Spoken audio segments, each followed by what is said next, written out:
All right, folks. Happy Thursday to you, folks. It is somewhere in the beginning of March. I'm just starting again to feel feel better about. I just got over a bad flu bug. My brain has not been working all week, which is why I haven't been streaming as much. But I found this video. We're doing another reaction video today, so that's pretty much what it is. And if you can tell by this guy's face, this is Rick Beato, and popular internet music genius, savant, commentator, what have you. Guy's a real one, and love watching his videos. But I saw this title, Music Exec accidentally explains how useless record labels are, and I was hooked.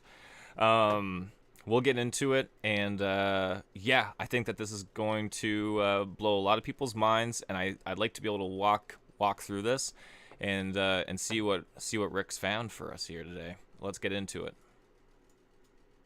I ran across this video the other day. This is an executive, president actually, of Warner Music Group in the UK. His name is Joe Kentish. I'm going to play it and then kind of tell you what's... I'd probably like to preface this with the fact that the UK... I would imagine that the UK is not that much different than the United States, except for in the sense that it's more similar to Canada. So the UK is probably more akin to the business style in the music industry of the United States, but is as small or as small a fishbowl as probably Canada's music industry. So just for some context. going on, what he's actually trying to say, but not really saying. Let's check it out. The combination of creativity and productivity. I think that they have to be incredibly creative, talented, instinctive. Say it. They have to have all of those sorts of what you traditionally think of as yeah, that's exactly what any artist is, right? I mean, any good artist, they have to have a matter of instinct. They have, obviously, creative comes with the package. I don't think that if you're not a creative person, then you can make something out of nothing. That's essentially what artists do. They find something that's really nothing, and then they make something out of it. And generally it means something at the end of the day. As a huge social media presence. What? They also... Okay, I don't know where that came from, Rick. He didn't say anything about social media at all. I just said it. I think that he's just talking about being a creative artist. But why that was just like, that was weird Tourette's, man. They need to be incredibly productive and hardworking and making TikToks all the time. I said about Okay, well that's strange, because whenever I think of hardworking, I'm like, I want to be either working on an album or I want to be working on the road. That Dua had in spades, and these days they need to have more of that than I think they used to. The pressures on artists are more than they've ever been. That's true. And so those talents are more important than they've ever been. He can't say it. Ability to talk to audience and stuff like that. But okay, wait. Ability to talk to audience. What does that even mean? He doesn't mean out in front of a crowd. He means talk to audience. Like. No, that makes sense, because obviously if you're an artist and you're playing live and you're doing live performance, then you should be, obviously you should be a great communicator on stage. But this is interesting. Well, actually, I'm not sure how I feel about where Rick's going with it right now, but let's just rewind it back a sec. Audience and stuff like that. But okay, wait. Ability to talk to audience. What does that even mean? He doesn't mean out in front of a crowd. He means talk to audience, like I'm doing right now. The ability to develop an audience and talk to him through Instagram, through TikTok, through YouTube Shorts, through any type of social media. Basically, he's saying that you need to be able to build a massive following. So this is really interesting, right? Because I can honestly say that anybody that is a musician or a singer-songwriter or anything like that, that is an independent, particularly that's not signed to a label, they're also content creators now, and that's what we have to be. And I guess that's one of the reasons why I suppose that I'm live streaming right now about something that's so important. And I think that artists really need to understand that this is like not, this is a new Wild West. The 50s and 60s of live performance and 70s and 80s of huge stadium rock shows, those days are over. Those are over, man. And it's really sad to say, but now we have a new business model that's popped up in the music industry, and some people are doing really well at it, and some people are having a hard time to adapt. Currently, right now, I can honestly, 110% honestly say that I'm not a content creator, and that I'm clearly at the stage where I'm trying to adapt right now with my own music, and that's where my journey is currently at right now.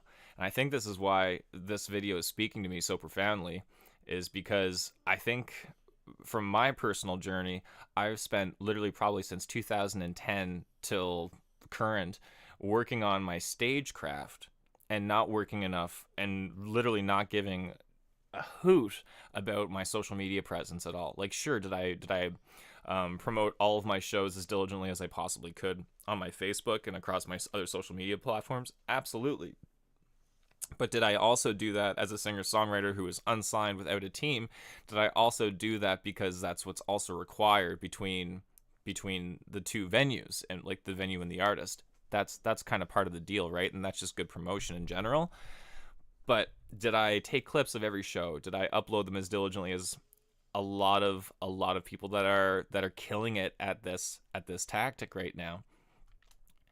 So that's kind of where this is where I'm at, like a crossroads right now. This is wild and blowing my mind, because if we go back, he is kind of, I do understand now where Rick's coming from. They need to be more of, they need to have more of that than I think they used to. The pressures on artists are more than they've ever been. Because everybody's doing it. And so those talents are more important than they've ever been. He can't say it. Ability to talk to audience and stuff like that. But okay, wait. Ability to talk to audience. What does that even mean? He doesn't mean out in front of a crowd. He means talk to audience, like I'm doing right now. The ability to develop an audience and talk to him through Instagram, through TikTok, through YouTube Shorts, through any type of social media. Basically, he's saying that you need to be able to build a massive following so that they will be able to market you because they're incapable of it. Let's listen on. Boil it down to two words. It would be creativity and productivity. And then I guess the sort of the secret sauce or the X factor is a real sort of inbuilt determination. Inbuilt determination. You keep saying the same stuff. Best of the best. There's an inbuilt determination. You kind of look at them sometimes and you think you're trained. You're going. You know, whether people get on or off, you're going. UK has real bad tax laws. Yeah, no doubt. He's trying to find artists that are already successful on their own. Ones that have huge social media followings, that have already crossed over from TikTok to Spotify, because they're incapable of developing artists anymore. The artists have to do all the work. They have to have the determination, like Dua Lipa, he mentions there, who he apparently signed. These people have to be stars already. There's no development that the labels used to do, where they would help them develop over time to become better writers and bring in great producers and things. I mean, I wish that he would just bring back better, like what he just said there is like, we're focusing. Yeah, this is wild. Okay, this is absolutely blowing my mind. So some of the first things that are coming to my mind is that, again, I personally find, as a songwriter and as somebody who cares about the craft of making, you know, good and what we would call authentic music today, and whatever that means to a lot of people, but it does seem like the authentic stuff is really at the bottom, and the content creators and those that are treating their art and their music more like I mean, I hate, everything's obviously a brand, but there's obviously a line between authenticity and just being like, you know what I mean? But the other thing that's that kind of is really interesting is that we are like super in an age right now where it really, I mean, the label is going to pick you up based off of what you already have. And what Rick's saying is absolutely right, because, and like they can't do anything for you. What they can do is literally distribution. They can distribute your album. They can provide you a bigger audience or a bigger platform than what you currently have. But at the end of the day, if you're already sitting with like 250,000 followers on Instagram, then what do you need the label for anyway? I mean, if you break it down, if you have 250,000 followers and you're making authentic music like a lot of musicians are, then you're probably on Patreon, so you're probably making a decent little income off of that. If you have 250,000 followers on Instagram, then I would imagine that, let's say that 30% of that translates to YouTube. Well, okay, you have a monetized YouTube channel, and if you're constantly pushing out content, then you got something going on there. So the label is essentially useless unless you're trying to like get to that mainstream level, which if that's what you want to do, then that's great. But I think that it's super interesting that this could be a strategy for a lot of artists right now. And you know, we don't really need people. It's like we have the internet now. and I think that a lot of musicians, I mean, I'm, again, as I mentioned earlier, I'm currently at the stage right now where I'm just trying to adapt, because I care about my art so much, and I believe in it so much, and I've lived my life like an idiot with all of my eggs in this musical basket. So I'm at the point of kind of no return right now. I've chosen this game to be what I'm going to do for the rest of my life. But let's see what else this guy has to say. Determination. You kind of look at them sometimes and you think you're a train. You're going. You know, whether people get on or off, you're going. But this is a matter of perception, though, isn't it? Like, you're a train, you're going. Like, for instance, I'm a big comedy fan. We could all agree that if you follow comedy at all, Shane Gillis is probably that train right now. He is on a ride, and it doesn't look like it's in any position to stop.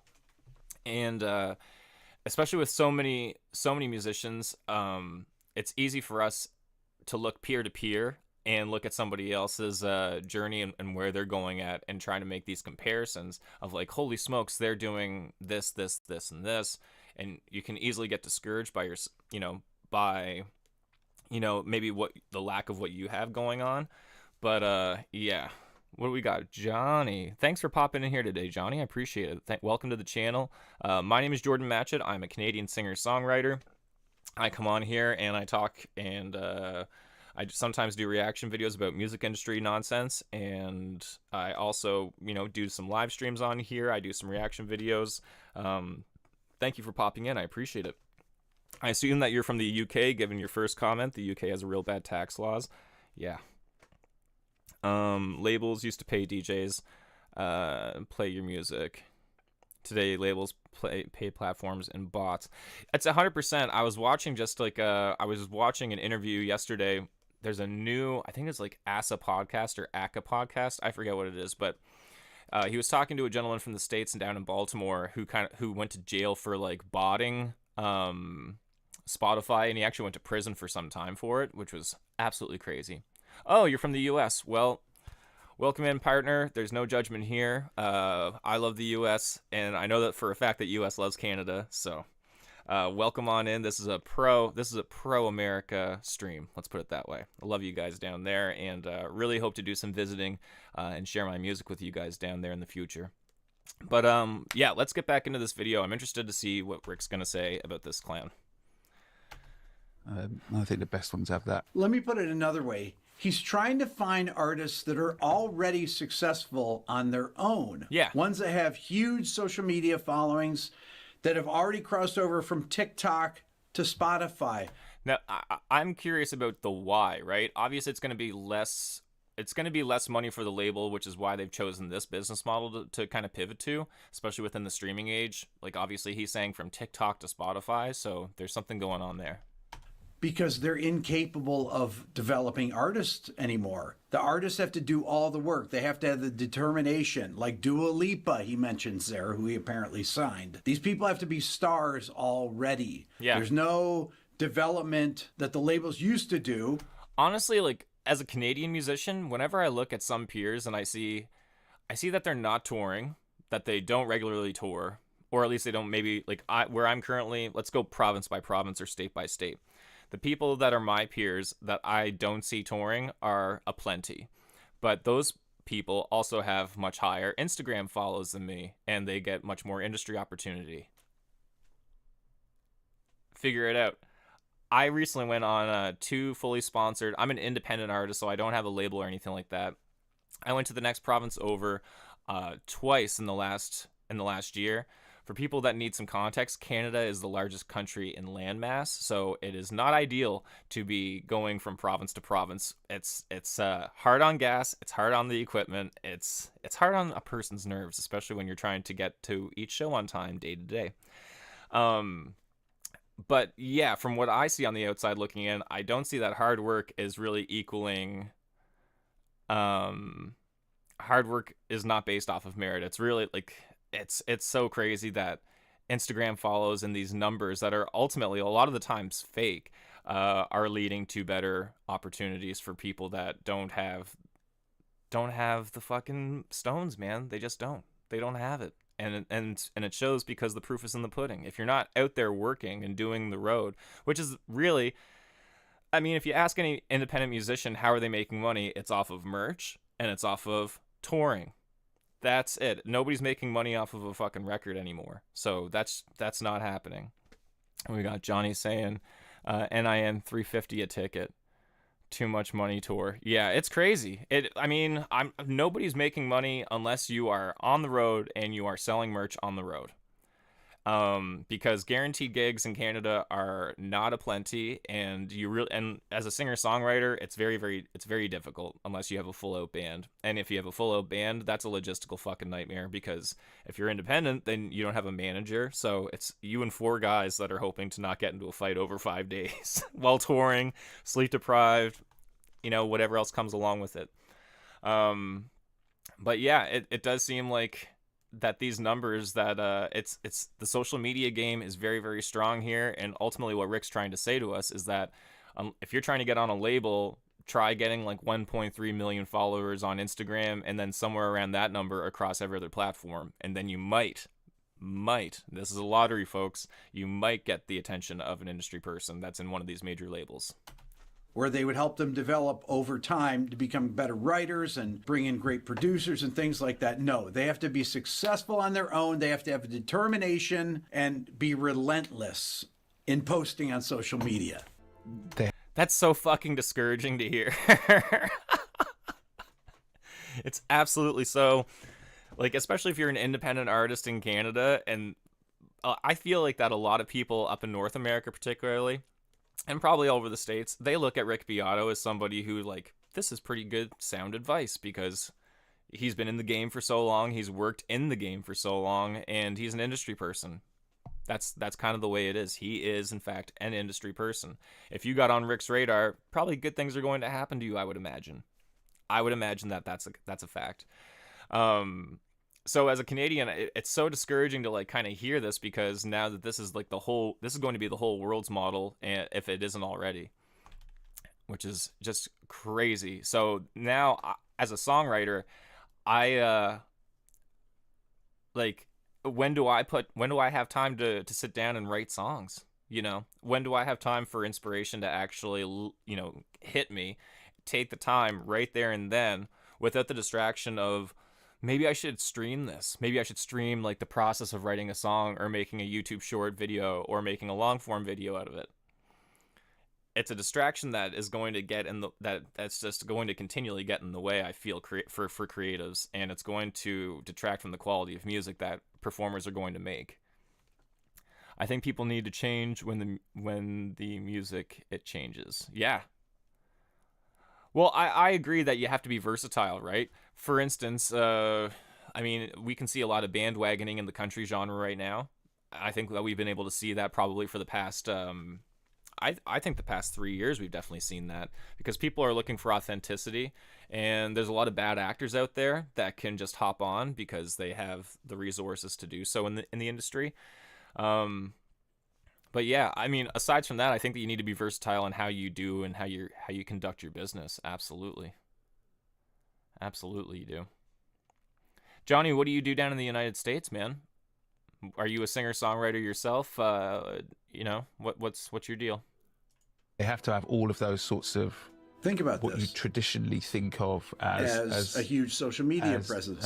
things that you need to be an artist, but then I think it's really funny that Rick kind of caught on to the fact that this guy is literally saying everything but social media, which is so funny. I really leave it to Rick Beato. God, what a legend. So you have to be an artist. You need to be an artist. Productive and hardworking. Great. Productive and hardworking. What does that even mean? Yeah, I mean, I made a video the other day about what the heck was it called? How the art of trying is coming back again.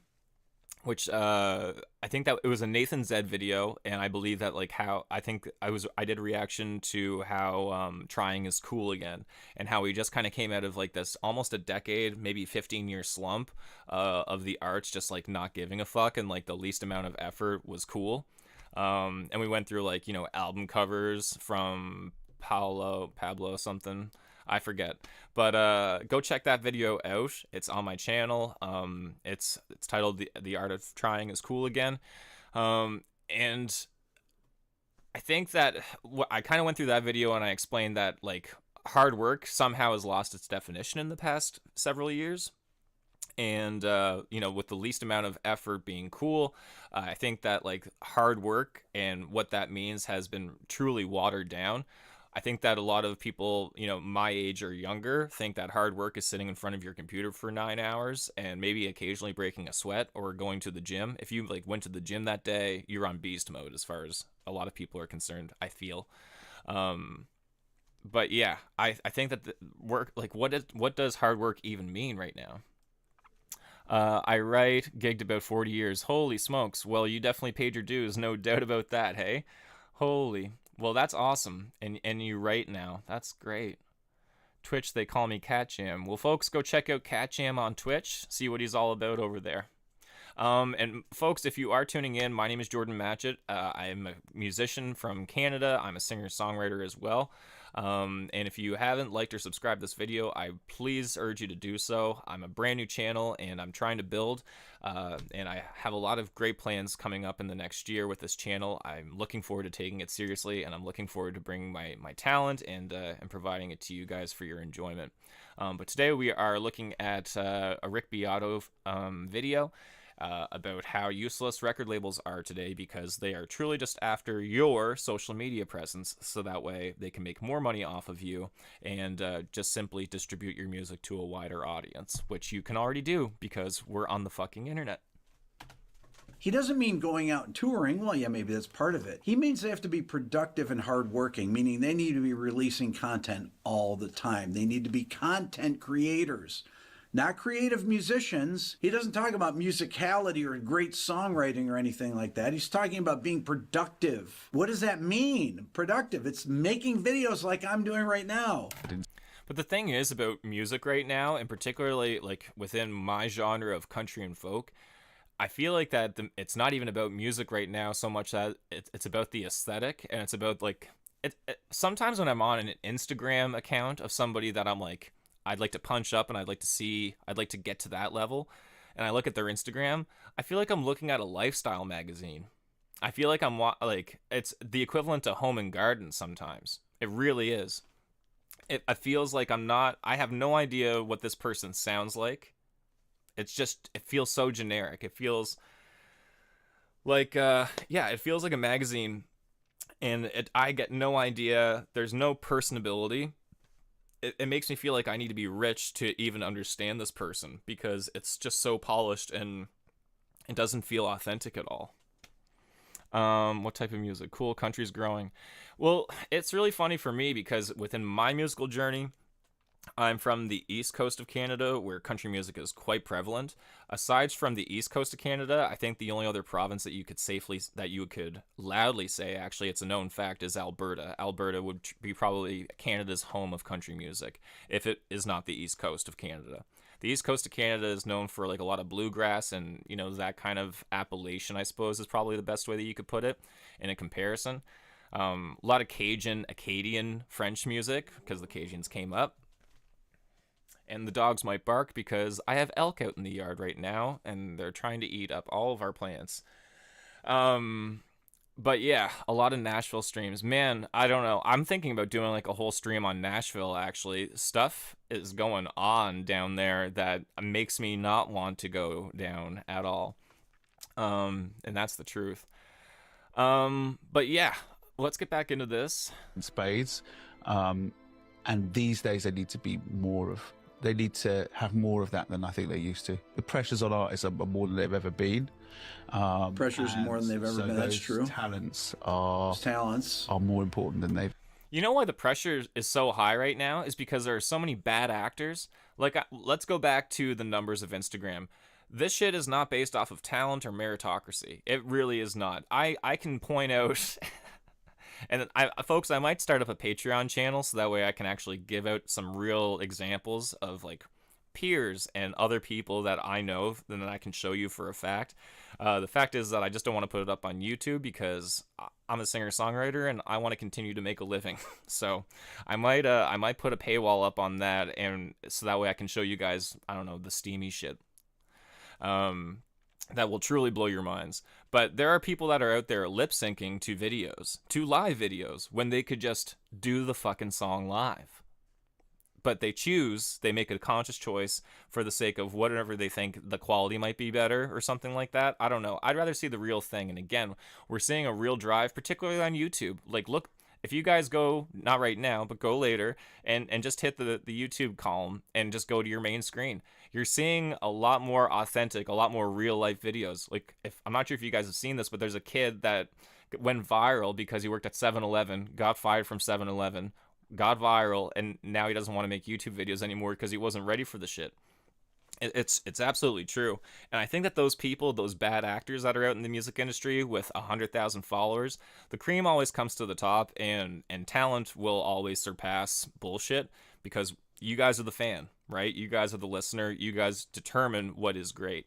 And you guys, the choice is in your hands of what you guys want to listen to. And people can tell the difference between, I personally can tell the difference between AI music and non-AI music. So I assume that the general public can also decipher, BS from good stuff. Ever been. Ability to talk to audience and stuff like that. When I started watching this, I thought, John is this Arcand. looping No, over I don't. and over? I couldn't tell where it began and where it ended. I'll look him because up, though. He just keeps saying the same things over and over because he just... Although some people might say that Canada's best fiddler might be Ashley We only sign things that are big on social media. That's it. Because we don't know how to promote bands anymore. We don't know how to promote solo art. Yeah. They've been too busy working with Spotify, making bots so that way they can grow streams and make more money for their label, that they have given up on trying to work with artists and develop artists. There's no artist development in a big label anymore like Sony. They leave that to a subsidiary or something like that, or they assign you a team that's probably a third party of whatever label that you're on. So you're not even getting direct services from your label. You're not even getting direct support from your own label anymore because they don't know how. I don't even think that they don't know how. I think it's that they don't give a fuck. They just, so long as the money and the machine is still working for them, who cares? Artists, we don't know how to promote anything. That's true. Listen. I think that the real best of the best, there's a built determination. You kind of look at them sometimes and you think you're a trained, you're going. Whether people get on or off, you're going. And I think the best ones have that. Okay, inbuilt determination. Who out there that's trying to make a living or trying to get their music out there is not determined? An inbuilt determination. You think that people, any of you that are watching... Again, folks, I went on 2 tours to a separate province here up in Canada over the past, let's say 11 months, just to be safe and generous. And a lot of the peers that are around me have not gone on any tours at all, really, let alone have done any kind of regular gigging. All they continue to do is pump out, content on their social media and watch that grow. And ultimately, how many of those people do you think that are tried and true fans that are going to come out to the show, or are they just numbers? I'm personally trying to connect on my social media. I hope that I can run into you guys at my show one day. That's an honest to goodness, truthful statement. I'm doing this because I want to see you at my show eventually down the line. Whether that's whether you're following me on Instagram, Facebook, TikTok, whatever the fuck. I want to see you guys. I want to perform for you guys live. That's the reason why I'm on here. It's literally that simple. Watching that are trying to make it as a musician, make it as an artist, are not determined. Yeah. Everybody's determined. This guy runs a major label in the UK. He runs Warner Music Group. Doing an interview, obviously, and trying to say that they need to sign people. What scares the labels is home recording on DAW. And honestly, with that being said, Johnny, I'm personally recording at home right now, a release for April. And I'm doing it because I'm not going through. I've not gone to audio recording school. I'm not an engineer. I'm not a mix master mic. I am nothing, dude. I'm just one guy. But I have a couple guitars and I have a keyboard and I know how to use a DAW a little bit. And so this April there should be a 5-song EP that's coming out from yours truly. It's going to be called Homemade Jam, and I'm really excited about it. It's not fully finished yet, so instead of doing this, I should be working on that, but who cares? Time's a wasting and it's going to waste away anyway. But yeah, I'm excited about it because I'm going to promote it as something that I did all by myself. It's going to sound really, really raw. It's not going to sound polished. It's not going to sound like, it's going to be filled with mistakes. It's going to sound like a true rock and roll record, I believe. And that's the intention for it. And there's no label involved. It's just all me out there. So look forward to that. I'm really excited about it. People that and are nervous. Great at social media, not people that are great writers, that are great lyricists, that can write incredible melodies, that are write great grooves. Yeah, more like a demo, I suppose. That can do anything like that. No, they need to be productive. He's not talking about art here. I sent this out to all my friends. They're like, why are you sending me this? I want to get their opinion. Leave a comment. Hit the subscribe button. I'm trying to get to 5 million. Just hit it. Hit it. Instead of going to Rick Beato and adding to his 5 million goal, you could help me today by hitting subscribe and helping me get to 100 subscribers. On 100 subscribers, I'm going to be doing a live performance. I'm going to be pulling in a special guest for that as well, that I'm very excited about. So feel free to do that, and you won't be able to miss anything. Yeah, this is probably going to be my strategy for 2025, guys. I kind of told myself back just before the new year that, as I mentioned earlier on in the stream, I've spent literally probably since 2010 just honing what I do on stage, making an act, developing my craft, feeling more comfortable on stage, getting audience engagement up. A lot of stuff that you might not see from people these days because they're too focused on building their numbers on their social media. Demonetized. Demonetized. I'm not sure if you subscribing is a good thing. Demonetized. No, I'm just joking. I really like your name. That'll put anybody on edge. Welcome in. Thank you so much for the sub. I appreciate it. But yeah, I find that audience engagement, like I find that like a lot of acts that I go out and see that are fairly new, they talk at the people. They don't talk with the people. There's no give and take really. And I find that it's a sterile relationship in that regard. Whereas, I've just spent a lot of my time trying to develop that, and now I'm at the point where I need to develop, like Rick's saying. And so I think that, and this is one of the reasons why I got back up on my YouTube channel in the past, since the new year, and I've been doing live streams on Sundays and stuff like that, and these reaction videos, is because I want to connect with my audience on a deeper way, and it's sad but true, but in order for me to be able to get better opportunities, I have to be out here, and I have to be putting out stuff on Instagram, and I have to be spending time clipping my material instead of actually just writing new material. And I think that the balance is going to be really, really tough for musicians, especially independent musicians, to continue on with their craft. Big thing with small streamers is they need to network with other streamers. Yeah, 100%. That's why I'm on Twitch and I'm on YouTube. I really like YouTube, and I used to be way more involved with Twitch. But I really like using YouTube. It's something that I believe in, and something that I've been using since it really came out. So I kind of have a brand loyalty thing with YouTube in a way. And also Twitch is kind of a dumpster fire over there politically. Like there's a lot of banning and censorship going on that I just don't feel that not that I'm political or that I like to talk about that stuff, but there's just who wants to get canceled? Not me. There, said it. And that's one of the reasons why I'll probably stay on YouTube a lot more. But yeah, I'm excited about 2025. I think that Rick Beato has really dropped a gold piece on a lot of us. I think that this is just more motivation for us to kind of dig in deeper and try to engage with our fans online.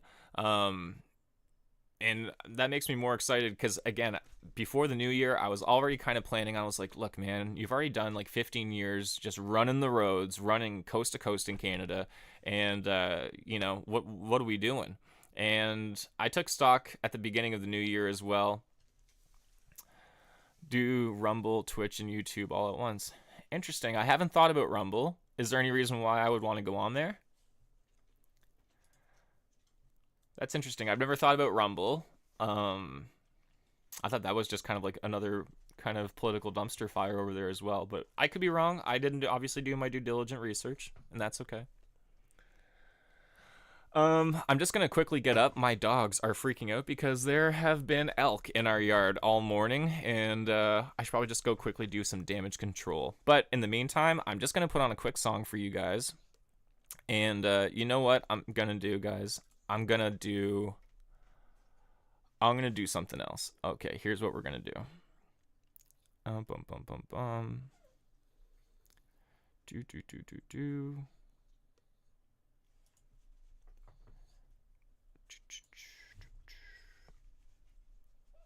Bum bum bum.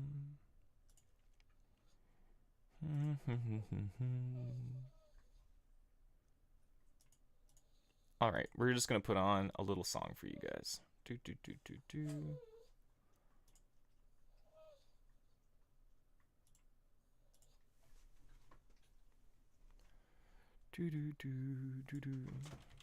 This is the Red Hot Hayseeds out of Alberta. They're a fantastic Western swing band, and they're very, very good. Enjoy. I'll be right back.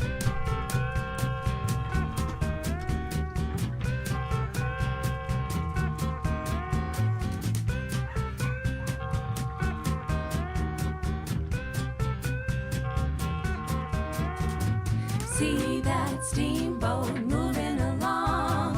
She's my dreamboat, theme of my song. Just feel that stern wheel turn and look at the steam. She's a part of the river as she follows the stream. When she moans in the middle of night, makes me say that someday I might lay down my heavy load and get on board and sing the song of the steamboat all day. Willows on the sandy shore, sleep and dream all day. When that steamboat rounds that bend, you'll see the willows start to wave. Let that freight train roll on the rail, let that airplane rumble and sail. But when I long to roam and ramble from home, I'll sing the song of the steamboat all day. Yeah, so that's the Red Hot Hayseeds out of Alberta. They are fantastic. Probably one of my favorite fun time bands that I could put on any time of day, and it's always going to be fun. Thank you guys so much again for tuning in. I just had to let the dogs out because there have been elk out here all friggin' morning. All morning. Reminds me of Andrew's sisters. Yeah, I also agree with you. For sure. Elk, too cool. Yeah, it's not actually, because out on our patio we have some plants and some beautiful snacks that they love to eat, and it's not ideal. Not ideal. Oh yeah, old school country for sure. They call that Western swing kind of country. I haven't seen this one. I have not seen this one, and I'm out of coffee. Guys, do you want to keep the stream going? We'll watch this one-off hits. Here's why albums will always win. I'm down to watch it if you guys are. I just need to make more coffee. I'm actually feeling a lot better now. I had the flu for like the past 10 days, and it was a doozy. I would be pan frying those elk. Dude, I don't want to go too crazy about it, but let's just say that you need a large group and support 10K minimum, local or nationwide. Yeah, well, where I live, I don't think 10K locally is going to happen. Personally, just based off of where I live within Canada, that's not going to happen. But yeah, I'm gonna make some coffee and we'll be right back. Shouldn't be too long. I'm just gonna put the kettle on, dump this out, put some new stuff in. Shouldn't be too long. I will put on another song.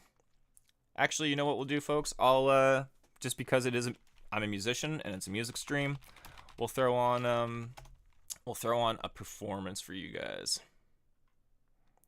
This one was let's try and find something a little bit more recent.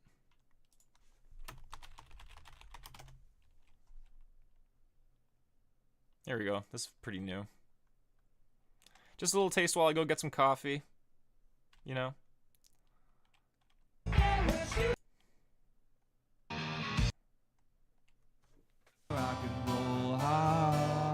The industry doesn't play fair. You got it, buddy. No doubt. Here we go. I shall be right back. Thank you very much. I'm not looking at the time, so somebody's gonna have to kick me off the stage and let me know how many songs I have left, you know? Keep going, they say.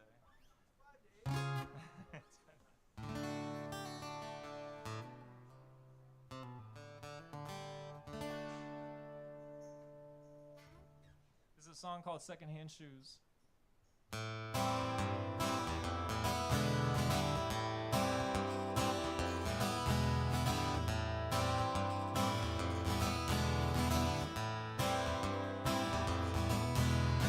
Sunny day, take that look off your face. We're going to a different place, so go on.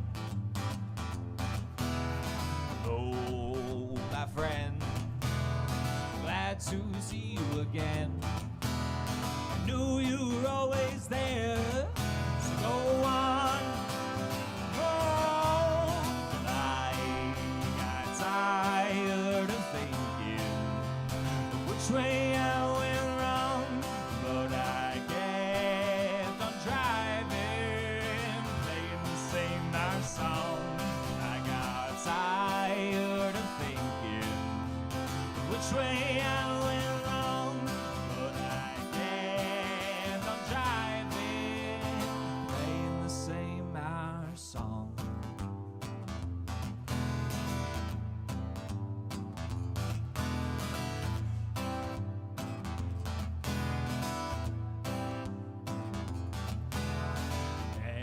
Dancing shoes meant to give me the blues. Some secondhand you see from you, so go on. Hello, my friend, glad to see you again. I knew you were always there, so go on.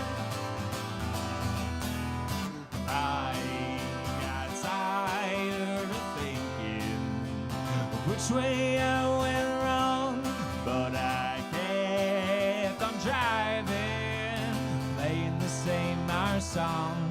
I got tired of thinking which way I went wrong, but I kept on driving, playing the same our song.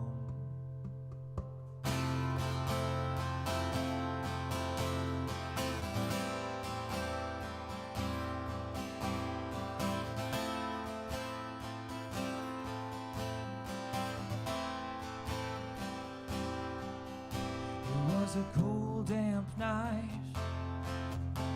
under the mystic light. I looked in her eyes and saw that strange delight.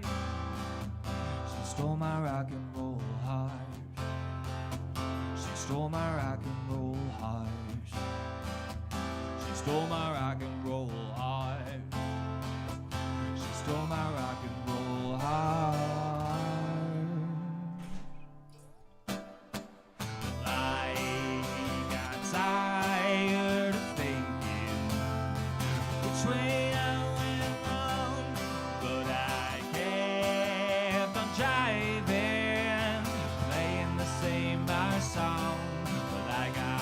tired of thinking which way I went wrong, but I kept on driving, playing the same our song. Thank you very much. Looks like Malachi has something to say. I don't know if he's just on his way somewhere or if he's looking at me for a reason. What are you doing, pal? Nothing? Cool. Me neither.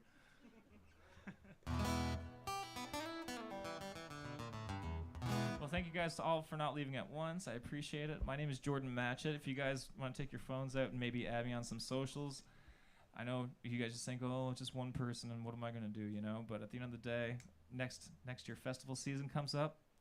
Those numbers add up, and those numbers unfortunately make a big difference in whether or not people like me and Kevin's Bacon get to do cooler shows. Not that saying that the Duncan showroom's amazing.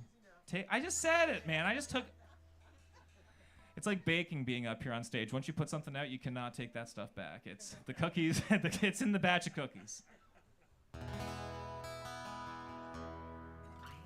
This is a John Mayer song from kind of an unrated album of his called Battle Studies that came out in 2010. I love jazz, although I'm not a great jazz player, and you'll learn that in the next couple songs. But there's a song called Friends, Lovers, or Nothing.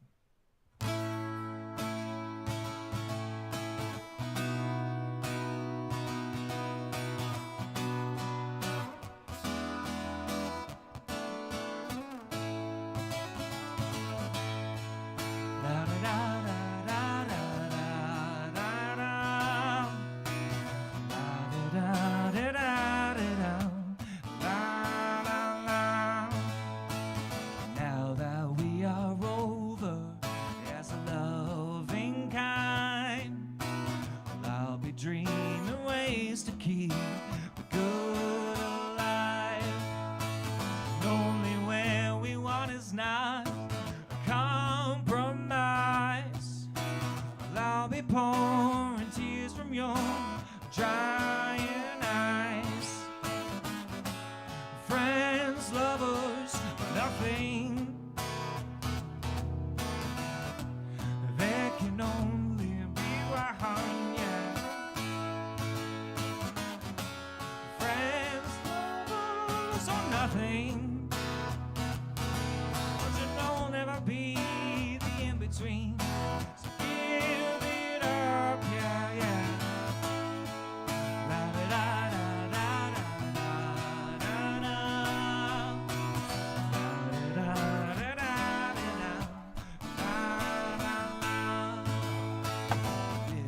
Come on over, 'cause you're 2 drinks in. All right, folks. And I will say, Enough of that. Thanks so much for tuning in, folks, and I appreciate you guys giving me the time to go get some coffee. It is a brisk and bright day over here, and coffee is very much warranted. But we were just going to look at, what were we going to do? We're going to watch the Rick Beato. He had one about labels and there it is. Boom. I just came across this clip. What did I miss in the chat? Let's see. We were definitely. Oh, what's going on here? Okay, I don't even know. That's how bad I needed coffee. Let's go back into the chat here. I would be pan-frying those elks. Yeah, I definitely would be as well, except for the fact that it's against the law where I am, which is very unfortunate because groceries are getting more expensive, especially for red meat. If you want to make it in the music industry, you need a large group and support, 10K minimum, local or nationwide. Well, as I mentioned, where I live, I don't think 10K is really feasible, but definitely nationwide in Canada, definitely possible. Potentially even 2 provinces wide, that could probably happen. Starlink, I'm not sure what you meant by that, Johnny, but they can share it and you'll get there. Best of luck. The industry doesn't play fair. Let's see. Well, you were definitely doing the right thing. You were going in front of crowds. Well, that's, as I mentioned, I've been doing the crowd thing since 2010, and I love playing live. It's the best. So yeah, that was a cool venue. That's a cool venue. It's a local venue called the Duncan Showroom. Really, really sweet vibe in there. Very cool. Best way to earn fans is live. I agree. I am indeed a lefty from Demonetized. I definitely am. Looks like a seagull. Definitely was a seagull. Sure sounds nice. Good performance. Dude can jam. Appreciate that, man. That's hard to do, sing and play guitar. Yeah, multi-talented. I appreciate that. Not to blow your guys' minds any further and not to toot my own horn, but I play guitar, if you guys mentioned, obviously left-handed. But I play a right-handed guitar, as you can see probably here, that this is a right-handed guitar. The top string is on the top. But since I'm left-handed, I play it like, so a G chord would probably look something like this.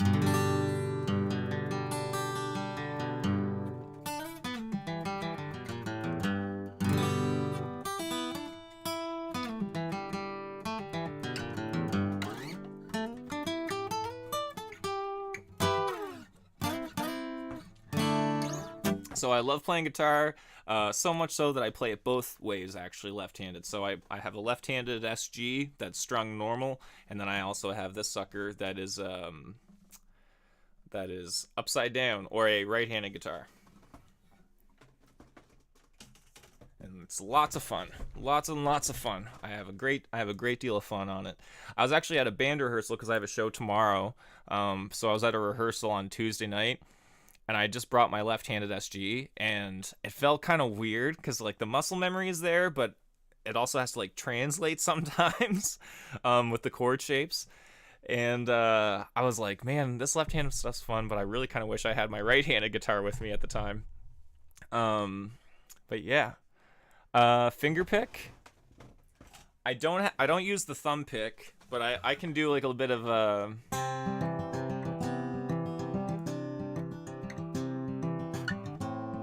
like the Travis picking kind of deal.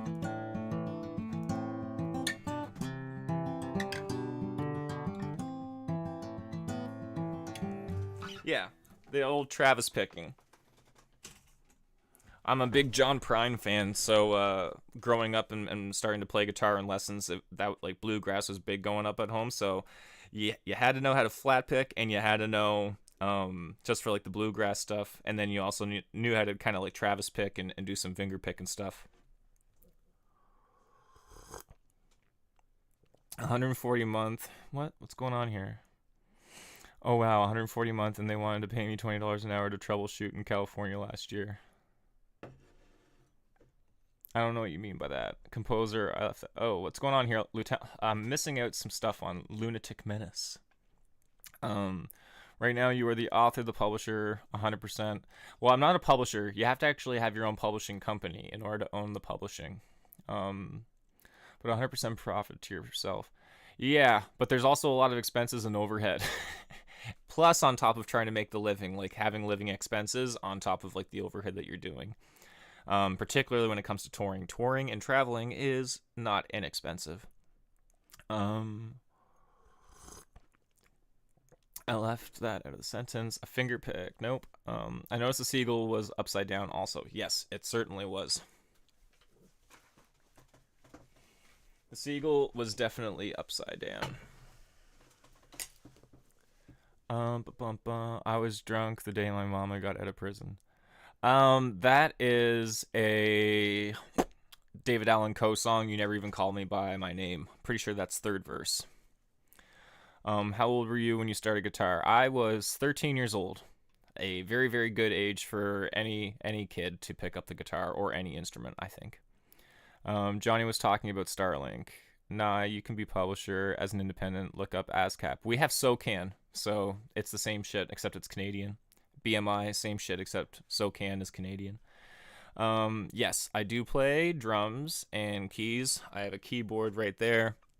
It's a MIDI keyboard that I use to do my recordings on. Yeah. But let's get into this Rick Beato one. I'm tired of one-off hits. Here's why albums will always win. Well, you know what I'm not tired of, Rick? I could never get tired of Mambo No. 5, and I could never get tired of Blue by Eiffel 65, and I could never get tired of Chumbawamba. clip of Jack Antonoff talking about the importance of making full-length albums. Check it out. It's almost stunning that we still believe some of the myths. Which myths are you talking about? Album. All right, let's just, because I don't know who the fuck Jack Antonoff is. I probably should, but let's find out together. Jack Antonoff net worth. I don't care about you. Who are you, Jack? He's an American singer, songwriter. From what band? He's a songwriting partner with Taylor Swift, Lana Del Rey, Lorde. Okay. Did you ever have your own band, Jeff? Or Jack? Whatever the fuck your name is. Lead vocalist of the rock band Bleachers. Never heard of you. Well, Jack's doing great. I'm not sure how the rest of his band is doing, but sounds like Jack's doing all right. Have you heard of Ren? Indie artist with a pretty big following. I feel like I've heard of Ren. His live one takes and busking videos are great inspiration. Oh, yes. If he's the busker I'm thinking about, then I definitely have. Isn't God. One thing that we always need as indies is distributors. They take a percentage, 10. Well, when we were just going back to the previous video, isn't that just exactly like, if you go back to this video, which I don't think you were here, Lunatic. But Music Exec accidentally explains how useless record labels are. That's the reaction that we were doing earlier. But essentially, that's all that the record label is good. The big record label is good for anymore. Is just just for that simple distribution. So aside from that, the record label wants you and your brand, and they're essentially just a distributor to the world. I think was a good music teacher at Berkeley, but as far as work in the studio.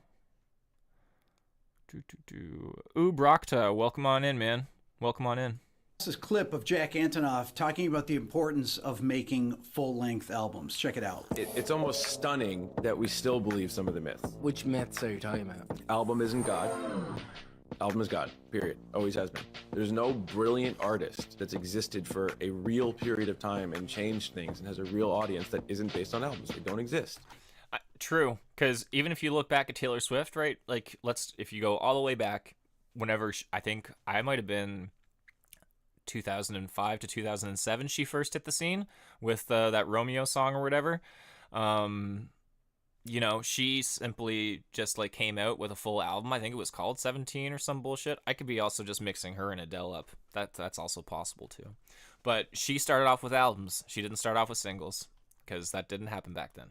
He thinks like I do, that in today's music landscape, which is dominated by quick hits, singles, and viral videos, it's even more important for artists to put out cohesive, full-length bodies of work. Think about your favorite record. It's gotten so difficult, actually, that people like myself and other independent artists cannot afford to put out like a solid like studio production style album, which is like generally, you know, let's say that an album is 10 to 12 songs. You know, we've gotten so lazy, myself included, and it's also so expensive. And where do we find the time between trying to make a living and also recording a new record or a new project? Where you are only getting five EPs, like 5-song EPs right now, or those EPs, which I'm also going to be doing, will be broken into singles, so that way people can easily digest them and listen to them as they wish on Spotify and all those other platforms. Taylor couldn't get signed. Her dad bought a studio. I know all about the Taylor Swift. Man, I'm not sure how many videos have been made about it, but I feel like it's too common knowledge now. But you could not tell that to a Swiftie. You could not tell her that, like, you know, Taylor Swift's dad is the reason why she had a career. And she'd be like, that's fucking sexist. Get out of here. You pleb, bald male, white man. That's probably what would happen. That's the interaction that you would get from a Swiftie. She's like, she did this all by herself. She's a boss bitch. She's not. Her daddy made her career. Records. The singles you may come to the record for, you hear them on the radio, you hear them. I'm actually waiting for the country song where Taylor comes out. The song is called My Daddy Made My Career. I think that would be a killer country song, like an old kind of style, like Ray Price, Merle Haggard kind of, you know, like a Delta Dawn kind of deal. You know, I think that could be pretty good. On Spotify, or they're suggested to you however you arrive at them, but then you get the full-length record, and then you start realizing, you know what? These album tracks are really the songs that are the best ones on the record. You've all had that experience. It's so common to come to a record based on a single and then realize, oh, that's not even close to being the best song on here. I remember reading an article. This is a really good example, because you think about this. If anybody remembers the song Daughters by John Mayer, this is a really popular story because John has said it a gazillion times. But the song Daughters, he did not think was worth a lick off of that record. And then it went on to win 8 Grammys because somebody else knew what it was, right? Sometimes as the artist, we are our own worst critic, but sometimes we also cannot see sometimes what we're trying to perpetuate and what we're trying to put out as our message is not what the general audience or the public wants to hear, which is why protest songs exist. Oh, that was funny though. Miley Cyrus will make that song before Swift. Yeah, probably. I mean, you know what? People can say whatever they want about Miley Cyrus. Is she my favorite artist? No. Is she more talented than 80% of those going in the industry right now? 100%. I'm a big Miley Cyrus fan. She's a real one. Love her. Her and Posty do Cash is going back to Jackson. Yes, that is true. Imagine if they had a country battle like hip hop, who would win in between Taylor Swift? She has more money. We've established this. With Rick Rubin, where he says that an album offers a sense of cohesion. Plus, Billy Ray Cyrus is off the fucking rails right now. I'm pretty sure I was just reading something about his new downfall or something like that. So maybe Miley has to come to the rescue on that one. I don't think that she's gonna have much support. So my money is on Swiftie.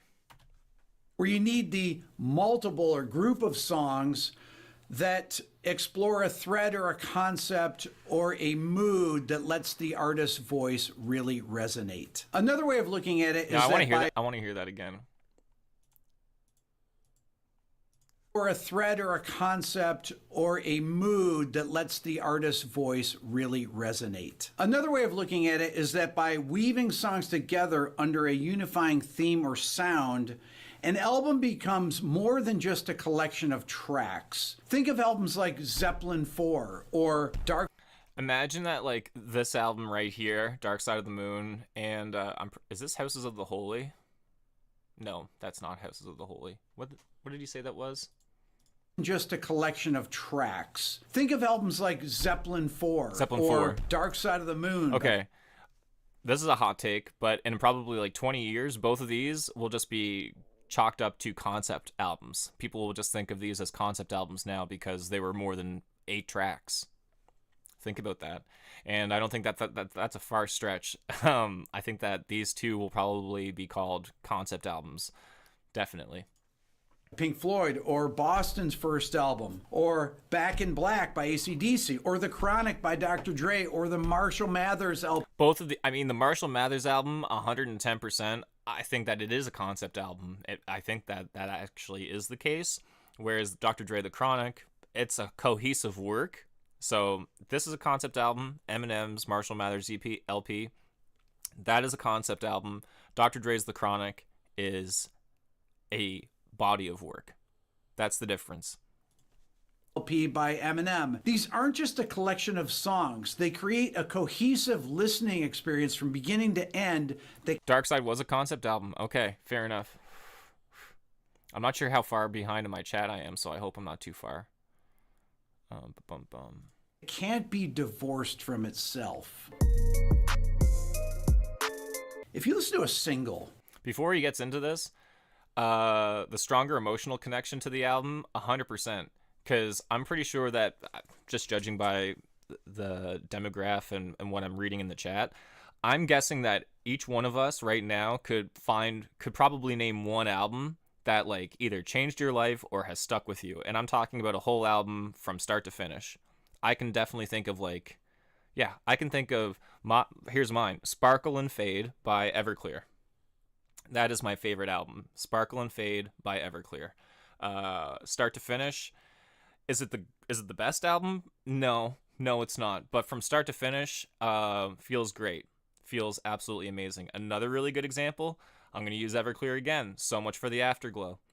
Just a great alternative album from start to finish. Great eclectic amount of songs on there. There's even an instrumental rocker on there, which is amazing. Yeah. What you burning? I'm not burning anything, dude. I have a nicotine vape pen that I'm a slave to, which sucks, but other than that, not burning too much, brother. Iron Maiden Killers, King Diamond's Abigail. There it is. Yeah, here we go. Now we're seeing it. King Diamond's Abigail. There it is. Couple concepts right there. All right. Iron Maiden's Killers is a great.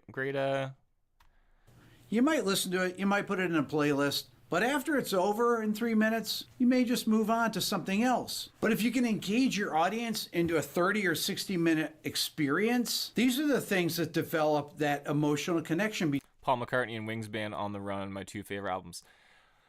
I'm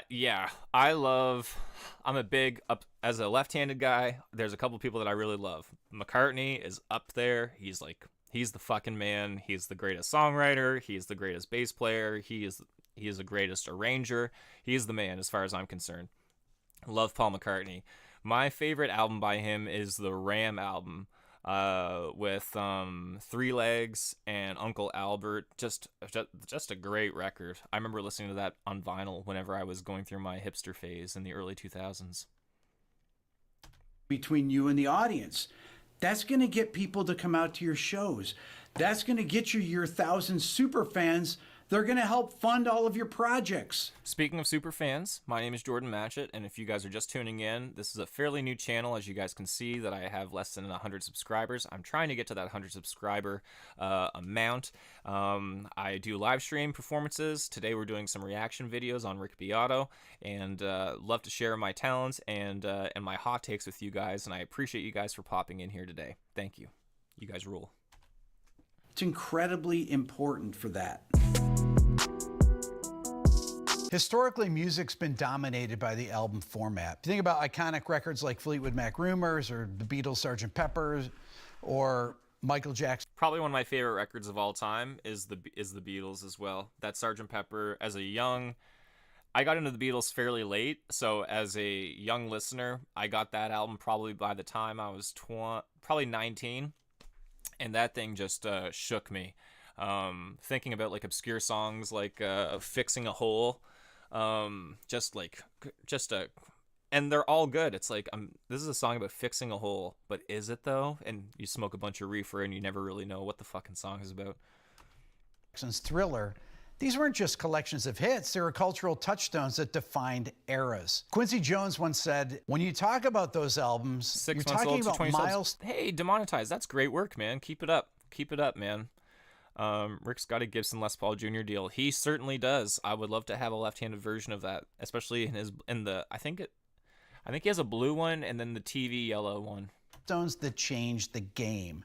It's not just one hit song, it's the entire journey that becomes legendary. Albums carry a weight and significance, good ones at least, that can shape an artist's legacy way more than a string of standalone singles ever could. When an artist releases a full-length album, it's not just about the music, it's about creating a whole world around that record. I like the psychedelic Beatles. Me too, man. Me too. It's a tough album to cover, right? Because it's the music is so eccentric on that one. Get a Gibson Johnny, yeah. Get a Gibson Johnny A. I don't know what that is. Drop a link in the comments about what that is. I don't know what you mean. What I'm using right now, and I'll tell you, this is just for the guitar nuts out there. I have an Epiphone SG, which is absolute just a trash but fun guitar to play. That's my left-handed guitar. It's a rental right now. I've had it for so long now that I think I'm just gonna fucking buy it, and then I'm just gonna modify the crap out of it.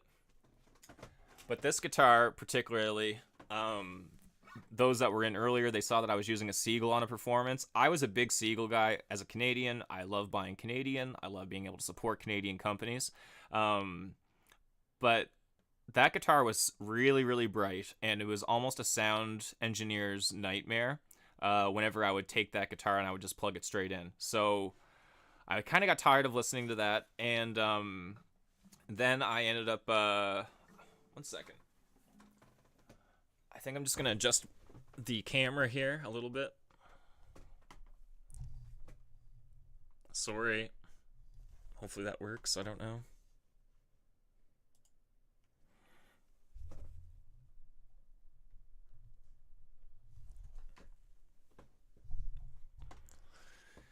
High production value for here, folks. High production. But I ran into this guitar back in, I believe, June. And I'm a big fan of it. I'm not a guy for ornate guitars. In fact, the plainer the guitar, the better I am. I don't need stuff that's ornate. But I saw this, and I picked it up, and I went to the counter with it. Didn't play it, didn't do anything with it. Used it at a gig that night, a pretty substantial gig. And it's not a bright guitar.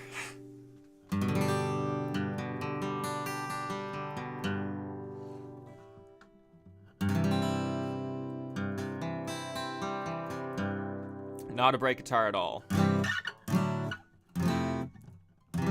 And I find it to be really, really well balanced, and it's just been a great instrument for me overall. And I'm really happy with it. Now, with all that said, if you had have asked me 5 years ago or 10 years ago if I would have ever owned an Epiphone instrument, I would have said no. You can take that and stick it where the sun don't shine, more or less. But the stuff that they're making out in Indonesia right now, and also the Fender stuff, is all being made in Indonesia. I would say about 80% of the great guitar brands are now being made in Indonesia. And the quality over there is I would say that we're probably looking at the trend of guitars where the Fender made in Japan stuff, we're at that again. I think that we've circled back to that, except for Indonesia is now Japan. I love a CF Martin. Who doesn't? A a D28 guitar goes a very, very, very long way. Siegel, Godin, I like both. I like them both as well. I might go back to Siegel again. I'd love to be able to get like an endorsement with them. Especially, I think that any guitar company could use an upside down guitar player on their roster, just to show how versatile their instruments are. I played a Godin, Roland, MIDI, blew me away. Yeah. Still has a good balance. Yeah, I'm a big fan of this guitar. The artwork, the music videos, the stage production, the merch.